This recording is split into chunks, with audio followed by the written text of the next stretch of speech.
ప్రపంచ జనాభా దినోత్సవం సందర్భంగా మన వనపర్తి జిల్లాలో జనాభాపై అవగాహన కలిగించడానికి ఈరోజు ర్యాలీ నిర్వహిస్తా ఉన్నాం. అదేవిధంగా జనాభాను స్థిరీకరించడానికి పాటించే పద్ధతుల గురించి అవగాహన కలిగించడానికి మరి కాన్పూర్ మధ్య ఎడమ ఉండాలి కాబట్టి 3 years వరకు ఒక కాన్పూర్ మధ్యలో ఉన్నట్లయితే మరి ఆరోగ్యం ఉంటుంది.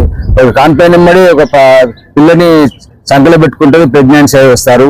అలాంటి పరిస్థితిలో రక్తహీనత ఎక్కువగా ఉంటుంది కాబట్టి రక్తహీనత కూడా మరి దారితీసినటువంటి పరిస్థితులు ఏర్పడతాయి. సివియర్ ఎనిమిక్ ఉంది, మరి ఆమె అనారోగ్యానికి గురవుతుంది. ఆ రకంగా మనం చూసినట్లయితే ప్రపంచంలో మొట్టమొదటి స్థానాన్ని మన భారతదేశం ఆక్రమించింది. 1,41,72,000 జనాభా ఉన్నటువంటి భారతదేశం మరి చైనాని అధిగమించడం జరిగింది. 141 కోట్ల జనాభా చైనా ఉంది. దానిపైన 80,000 వరకు మనకు ఎక్కువగా ఉన్నది. కాబట్టి మన చేసే జనాభా పెరుగుతా ఉంది, పరిస్థితులు కూడా తగ్గుతా ఉన్నాయి, మరి వనరులు తగ్గుతా ఉన్నాయి. వీళ్ళు తిండి తిప్పలు కావాలి కాబట్టి వీళ్ళందరికీ కూడా ఖచ్చితమైనటువంటి దిశానిర్దేశం చేయాల్సిన బాధ్యత ప్రతి ఒక్క డాక్టర్ పైన ఉంది, ప్రతి ఒక్క ప్రజాప్రతినిధుల పైన ఉంది, మంత్రుల మీద ఉంది. కాబట్టి ఈ జనాభాని స్థిరీకరించుకున్నట్లయితే వసతులు మనకు అవే ఉన్నాయి, మరి ఆ వసతులు భూమి పెరగట్లేదు, మరి జనాభా పెరుగుతా ఉంది, వాళ్ళకి అవసరమైనటువంటి వసతులు కూడా పెరుగుతా ఉన్నాయి.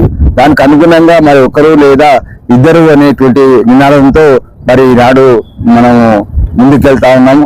అందులో కార్యక్రమంలో భాగంగా ఈరోజు వనపర్తి జిల్లా మరి ఎమ్మెల్యే మేఘారెడ్డి గారి ఆదేశాల మేరకు ఈరోజు మరి ఈ యొక్క కార్యక్రమం మరి మున్సిపల్ చైర్పర్సన్ ద్వారా మరి ఈ యొక్క కార్యక్రమం జరుగుతూ ఉంది. కాబట్టి ప్రజలపైన అవగాహన కలిగించాలి, పరిస్థితులపైన అవగాహన కలిగించాలి.